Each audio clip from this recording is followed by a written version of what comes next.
लाग्न चाहन्छु। यसैगरी पीडित सगुन कार्की बाबु जो देख्नु भएको छ, मास्क खोलिदिनु अलि सामाजिक टाढा राख्दिएर। र यसैगरी उहाँको मम्मी रुमा कार्कीज्यू, उहाँलाई पनि चाहिँ स्वागत छ कार्यक्रममा। र यसैगरी पीडामाथितिर खपिरहेको छ, यो पीडालाई हामी सबैले मलमपट्टि लानुपर्छ भन्ने चाहिँ मैले आशा लिएको छु। लगातार हामी चाहिँ ज्ञान साईजीले आज चाहिँ पक्कै पनि केही नयाँ कुरा भन्नुहुनेछ। यो देशको लागि एउटा साङ्गीतिक लडाइँको लागि चाहिँ एउटा हामी त्यस्तो एउटा केही चिज उहाँले आफ्नो मुखबाटै भन्नुहुनेछ।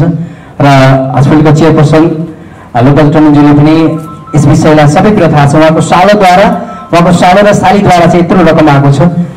विशेष गरी उहाँलाई पनि नमन गर्न चाहन्छु, जसले चाहिँ त्यस्ता सालाहरू चाहिँ जन्माइदिनु भयो, त्यस्ता सालाहरू पाउनुभयो होइन। आज ती सालाहरू, ती आफन्तहरूले आज चाहिँ हरेक ठाउँ एङ्गलबाट चाहिँ दुःखको मलमपट्टि बन्नु भएको छ। Thank you so much. र मैले आदरणीय सुरज कार्की बाबु जोडा बाबु, यहाँ बस्नु तपाईँ।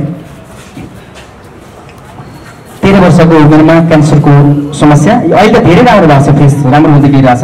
पहिला आँखा यहाँ तलसम्म झुन्डिरहेको थियो। र मैले केही कुरा राखिदिनको लागि रोमा कार्कीज्यूलाई आग्रह गर्न चाहन्छु।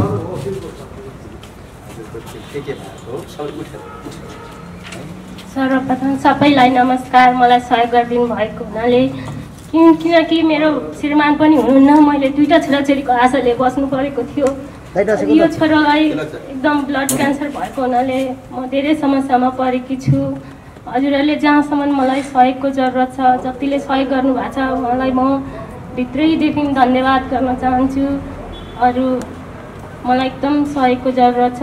मेरो श्रीमान पनि हुनुहुन्न, म दुईवटा छोराछोरी, सानो छोरालाई ब्लड क्यान्सर छ, ठुलो छोरा डिप्रेसनमा गएको छ। मेरो घरको स्थिति पनि धेरै कम छ। मलाई सबै जनताहरूले जतिले हेर्नुभएको छ मलाई सहयोग गरिदिनु होला। मलाई योभन्दा अरू भन्न पनि सक्दिनँ। मेरो सबैभन्दा म त एउटा जन्म दिने आमा मात्रै हुँ। मलाई यताउति हेर्दा मेरो बहिनीले मलाई सहयोग गरेकी छे। म सबै थोक बहिनीलाई भन्न चाहन्छु, किनकि मलाई धेरै भन्न पनि सक्दिनँ। मलाई यति भन्न चाहन्छु, मलाई धेरैभन्दा धेरै सहयोगको जरुरत छ। मेरो कोही छैनन्। मलाई दुईवटा छोरा भनेको त हात र देब्रे हात थियो। मेरो यो छोराको मुख हेरेर बस्नुहुन्थ्यो। आज यो छोरालाई यस्तो भयो, म त्यही हुन म मेरो कुरा सबै बहिनीलाई भन्न चाहन्छु।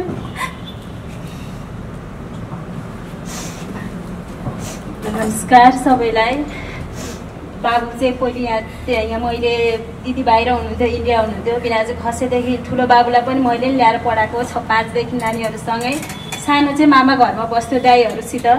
अनि बाबुलाई चाहिँ पहिले असारतिरै ल्यायो। अनि उसको एकदम कम थियो। डक्टरले बोन मेरोहरू गर्यो, त्यस्तो डराउनु पर्दैन, क्यान्सर त होइन भनेर पठाइदियो।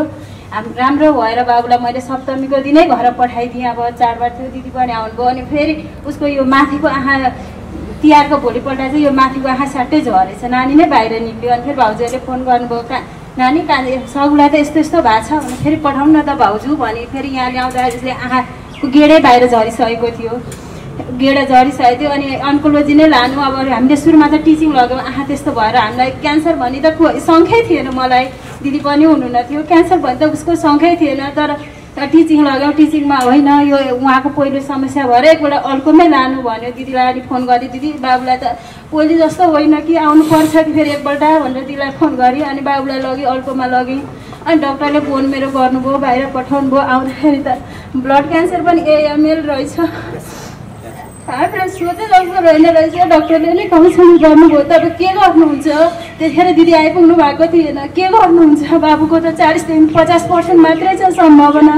तपाईँलाई उपचारको खर्च पनि 15-20 लाख लाग्छ। तपाईँ के गर्नुहुँदो रहेछ? उसको मम्मी पनि रहनु रहेछ यहाँ भन्दा मैले होइन जे हुन्छ आँटो म गर्छु, उसको मम्मी बिस्तारै आउँदै गर्छ भनेर मैले आँट गरेँ। दिदी पनि आउनुभयो। अनि हामीले बिस्तारै जति मैले सकेँ मैले गरेँ, नसकेको मैले मेरो आफन्त घरपट्टि माइतपट्टि मैले चिने जान सबैसँग हात फैलाएँ। हात फैलाउँदा जतिले मलाई सहयोग गर्नुभयो। बाबुको 40देखि जम्मा 50% मात्रै बाँच्ने चान्स थियो। अहिले हेर्दाखेरि त बाबु तपाईँहरूकै सामु छ। यतिसम्म मलाई सबै मेरो आफन्त सहयोगी मनहरूले सहयोग गरेर यतिसम्म पारिदिनु भएको छ। बाबुको उपचारको अवधि भनेको 2 वर्ष हो। अझ पनि उसलाई यति भएर पनि हुँदैन। उसको बोन मेरो ट्रान्सफर गर्नुपर्ने हुन्छ। त्यही भएर अहिले हेर्दाखेरि त उसको मार्क्स क्यान्सरको 0% छ। अब मेन्टिनेसन र उसले ठिक भएन भने अब बोन मेरो गर्नुपर्छ, भएन भने बोन मेरो ट्रान्सफर गर्नुपर्छ भन्नुभएको छ। यतिमा मेरो दिदीको सम्भवै छैन, उसको कमाउने कोही नै छैन, उसलाई बाँच्ने एउटै दुईवटा बाबु थियो। ठुलो बाबु पनि डिप्रेसनमा गयो, बाबुको उपचार गर्दाखेरि मैले ठुलोलाई पनि पढाइ छोड्नु आउनु पऱ्यो 11 देखि। मैले सक्दै सकिनँ, म पनि अर्का घर गएको, माइतीको मात्रै गरेर पनि हुँदैन थियो। मैले ठुलो बाबुलाई पनि पढाइ छुट्याइदिएँ। यसमा हालिदिन्छु भनेको अहिले त बाबुको जम्मा अहिले त क्यान्सरको त घटेको छ, 2% आएको छ भनेको छ। अब हेरौँ भेन्टिलेसनले कतिको ठिक गर्छन्। अब 8 महिनामा बोन मेरो गरेर हेर्नुपर्छ, क्यान्सरले भएन भने बोन मेरो ट्रान्सफर गर्नुपर्छ भन्नुभएको छ डक्टरले। अहिले जति दिदीको आएको सहयोग घरबाटै गरिरहेको छ। अब आशा छ जसले हेर्नु भएको छ तपाईँले आफ्नै बाबु आफ्नै भाइ सम्झेर यो बाबुलाई बचाउने काम गरिदिनु।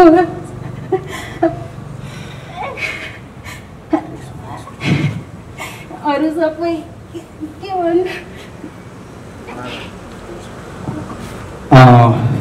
अबको 7 वर्ष अगाडि श्रीमान गुमाउनु परेको पीडा, त्यस पछाडि कान्छो छोरालाई जुन एउटा क्यान्सर, त्यही माथि अस्ति फेरि अर्को जेठो बाबुको टाउकोमा सायद नसाको एउटा फेरि समस्या। भगवान्ले पनि जहाँ दुःख त्यही माथि एउटा चाहिँ झन् एउटा बज्र पारिदिनु भएको छ। आशा छ यो भगवान् रूपी दर्शकहरूले सबैले चाहिँ एक पैसा गरेर चाहिँ सहयोग गरिदिनु भने चाहिँ हामीले ज्ञानजी साईजीको हातबाट, यसै टन्डनजी सरको हातबाट अथवा चाहिँ हामी सबै समाजसेवीको हातबाट हस्तान्तरण गर्नेछौँ। हामीले आशा लिएका छौँ नेपालमा थुप्रै सहयोगी मनहरू हुनुहुन्छ। हामीले आशा लिएका छौँ यो पीडालाई सबैले चाहिँ आफ्नो ठाउँबाट चाहिँ एक पैसा गरेर चाहिँ टाल्नु हुनेछ, पीडामा मलम लाउने आशा लिएको छु। मैले अब आफ्नो केही कुरा राखिदिनुको लागि चक्रप्रसाद महाअभियानका कुशल संयोजक, ग्रिन सिटी हस्पिटलका चेयरपर्सन, जसले धेरैभन्दा धेरै यो हस्पिटलबाट भनौँ न थुप्रैको एउटा चाहिँ जीवन एउटा चाहिँ दिनुभएको छ, योगदान दिनुभएको छ, बलिदान दिनुभएको छ, जसले चाहिँ मृत्युको मुखमा पुगेर पनि धेरै त्यस्ता केसहरू छन्। मैले धेरै भन्नै पर्दैन, हस्पिटलको यहाँले भिजिट गर्नुभयो भने वाल गरी छ, भित्तो गरी छ र गुगलमा युट्युबमा खोज्नु चाहिँ पक्कै हुनुहुन्छ। अब कहिलेकाहीँ चाहिँ ससाना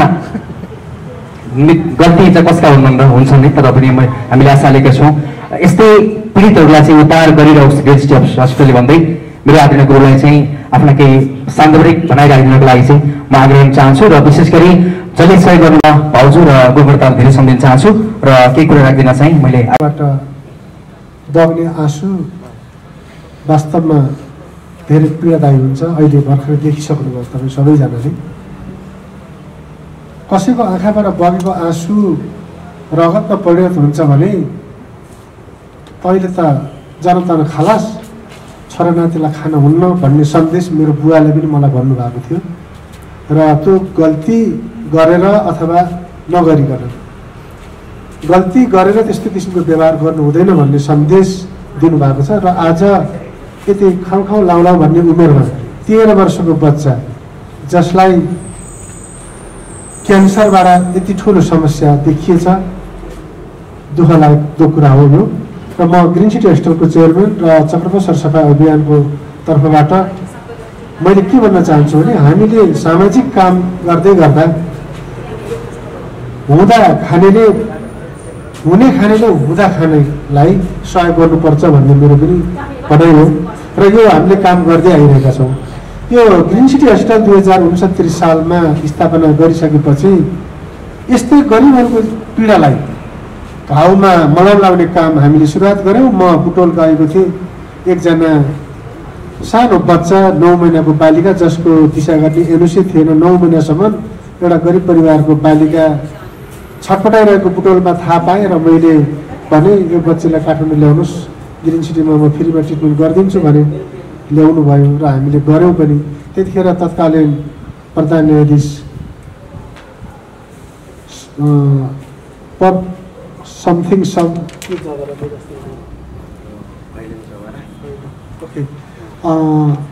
जवराजी हुनुहुन्थ्यो र उहाँले पनि साइक्लिङ गरेर पैसा केही उठाइदिनु भएको थियो र यो अलिकति लगभग 7-8 वर्षको कुरो भएको हुनाले मैले उहाँको चाहिँ नाम भुल्न गएको हो। र एनिवे तपाईँहरूले चाहिँ जुन हिसाबबाट चाहिँ यो एउटा 13 वर्षको बच्चाको लागि एउटा न्युज बनाइदिने र यो एउटा सोसल कामको दायित्व पनि तपाईँहरूले लिइरहनु भएको छ। यसमा विशेष गरेर लन्डनमा बस्ने गोकर्ण बस्नेत मेरो साला पर्चन नाताले र उहाँको मिसेस दुवैजनाले जुन किसिमबाट एउटा पैसा कलेक्सन गरेर यो बाबुको लागि पठाइदिनु भएको छ, उहाँको लागि चाहिँ धेरै धेरै धन्यवाद दिन चाहन्छु। सामाजिक काम गर्न भित्र मनबाटै जाग्नुपर्छ, मनबाट जागेन भने केही पनि गर्न सकिँदैन। र मानिसले काम गर्दै जाँदा सानातिना कमी कमजोरी हुन्छन् र कमी कमजोरीलाई कहाँनिर कमी कमजोरी छ भनेर कोट्याउने र तपाईँहरूले त्यो ठाउँलाई त्यसलाई चाहिँ सजगमा ल्याउने पत्रकारिताको धर्म हो। त्यो चाहिँ तपाईँले गर्नु नै पर्छ। र जसरी न्युज बनाउँदाखेरि पनि म मिडियाकर्मी साथीहरूलाई विनम्र अनुरोध गर्छु, न्युज जस्ताको तस्तै मार्केटमा ल्याइदिनुहोस्, त्यो नै सत्यता हुन्छ। यहाँ धेरै न्युजहरू गलतमा आइरहेका छन्। त्यस्ता गलत न्युजहरू जाँदा समाजमा कसैलाई फाइदा होला र कसैलाई नोक्सान हुन्छ। त्यस्तो नोक्सान हुने काममा कसैले कसैको आफ्नो फाइदाको लागि मात्र नलाएर समाज सबै हाम्रो हो भन्ने उद्देश्यका साथमा तपाईँहरू लागिदिनुहोस्। पक्कै पनि पत्रकारिताको एउटा भूमिका त्यो नै राम्रो हुन्छ भन्ने मलाई लागिरहेको छ। र यो बाबुको बनमेरो गर्ने विषयमा ग्रिन सिटी होस्टलमा हामीसँग अन्कोको डाक्टर मात्रै हुनुहुन्छ, तर हामीकोमा बनमेरोको सिस्टम छैन र हामीकोमा किमो चढाउने सिस्टम छ। हामीले अन्कोको डाक्टरसँग एकचोटि सल्लाह गरेर त्यो बाबुको लागि चाहिँ के गर्न सकिन्छ एकचोटि मलाई भोलितिर चाहिँ तपाईँहरू भेट्नुहोस्। सायद मलाई लाग्छ तपाईँहरू ग्रिन सिटीमा आउनु भएको छ कि छैन, आइरहनु भएको छ होइन। एनिवे तपाईँहरू आउनुहोस्। मानिसलाई 3वटा कुराहरू जीवनमा नपरोस्, एउटा हस्पिटल, एउटा अदालत, एउटा पुलिस केस। परेपछि त नगई जानु सुख छैन। र यो बच्चा 13 वर्षको बच्चा, यति सानो बच्चालाई क्यान्सरको रोग लाग्छ भनेर कसैले भन्न सकेको थियो र? तपाईँ हाम्रो निधारमा रोग यो आएको छ भनेर कसैले पनि भन्न सक्दैन। यदि तपाईँहरू डक्टरको अगाडि जानुभयो र डक्टरको उभिनु भयो भने डक्टरले पनि तपाईँलाई यो रोग लागेको छ भनेर भन्न सक्नुहुन्न। किनभने जबसम्म हामीले चाहिँ हेल्थ चेकअप गर्दैनौँ, हाम्रो चाहिँ होल बडी प्याकेजको सिस्टममा हामी जाने गएनौँ भने हामीलाई विभिन्न किसिमका रोगहरू लाग्न सक्छन्। त्यो रोगहरूलाई निवारण गर्नको लागि ल्याबबाट सुरुवात हुन्छ र त्यो ल्याबको रिपोर्ट हेरेर डक्टरले सल्लाह दिनुहुन्छ। त्यस भएको हुनाले सबै जहाँ जहाँबाट मिडिया यो न्युजहरू हेरिरहनु भएको साथीहरूलाई मेरो के अनुरोध भने वर्षको सकिन्छ 3 चोटि होइन भने 2 चोटि होल बडी प्याकेजको सिस्टममा जानुभयो भने पक्कै पनि धेरै कुराहरू तपाईँको स्वास्थ्यमा थाहा हुनसक्छ र तपाईँले के गर्ने के नगर्ने भन्ने कुराहरू थाहा हुनसक्छ। यसमा यहाँहरूले चाहिँ आफ्नो शरीरको लागि आफैले ख्याल गर्नुहुन विनम्र अनुरोध गर्दछु र खानपानमा पनि धेरै अनुशासनमा बस्नुपर्छ। खानेकुराहरूलाई हामीले कन्ट्रोल गर्न सक्यौँ भने धेरै रोगहरू खानाबाट लाग्छ, त्यसलाई पनि कन्ट्रोल गर्नु होला भन्ने म यहाँहरूलाई चाहिँ अनुरोध गर्छु। र यो परिवारहरूलाई आज जुन किसिमको एउटा चाहिँ आर्थिक सङ्कलन जम्मा गरेर मलाई अघि बिहान मात्रै थाहा भएको थियो यो कुरा, तिलक वरिष्ठ गायक तिलक बस्ने थियो, आज यो कार्यक्रम चाहिँ एकचोटि आइदिनुहोस् भनेर भनेको हुनाले म अरू कार्यक्रममा जानुपर्ने थियो, तर त्यो कार्यक्रममा अलिकति पछाडि सारेर अनि म चाहिँ यहाँ आइरहेको छु। र मैले यहाँहरूलाई चाहिँ यो अनुरोध गर्छु, अहिले कोभिड-19ले हामी विश्वलाई नै सताइरहेको बेलामा काठमाडौँमा धेरै स्थिति डरलाग्दो भइसकेको अवस्था छ। काठमाडौँ मात्र नभएर देश हाम्रो काठमाडौँ मात्र नभएर नेपालभरि यो खालको रोगहरू फैलिसकेको अवस्थामा सबैले आफू सुरक्षित बस्नको लागि मास्क पक्कै पनि चाहिँ लगाएर बस्नुपर्छ र सोसल डिस्टेन्स मेन्टेन गर्नुहोला।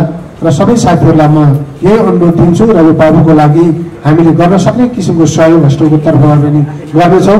र यो न्युजमा कति कुराहरूलाई तपाईँहरूले चाहिँ ल्याइदिनुहुन्छ, तपाईँहरूले ल्याइरहनु भएको छ र मैले अघि पनि भनिसकेको छु, सत्य न्युजलाई ल्याउने प्रयासको लागि तपाईँहरूलाई चाहिँ विनम्र अनुरोध गर्छु।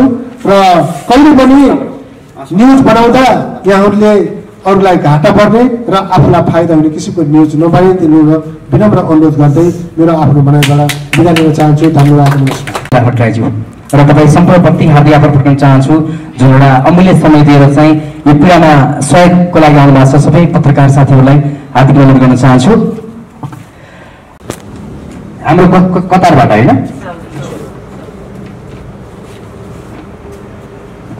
साउदी अरबबाट फेरि अर्को चाहिँ यी पवित्र मनहरू समाजसेवी जसले यो देशको लागि चाहिँ निरन्तर योगदान दिएर चाहिँ आज भ्रष्टाचारहरूलाई चाहिँ मुक्का हानेर चाहिँ तपाईँको चाहिँ भनौँ न 1000 किलोमिटर टाढा पुर्याउने ती व्यक्तिहरू चाहिँ हाम्रो अगाडि हुनुहुन्छ। तसर्थ ज्ञान साई यसै गरी चाहिँ लोकटन जो भएको बेला हस्तान्तर गर्छौँ भनेर चाहिँ अहिले हतार कुदेर आउनु भएको रहेछ।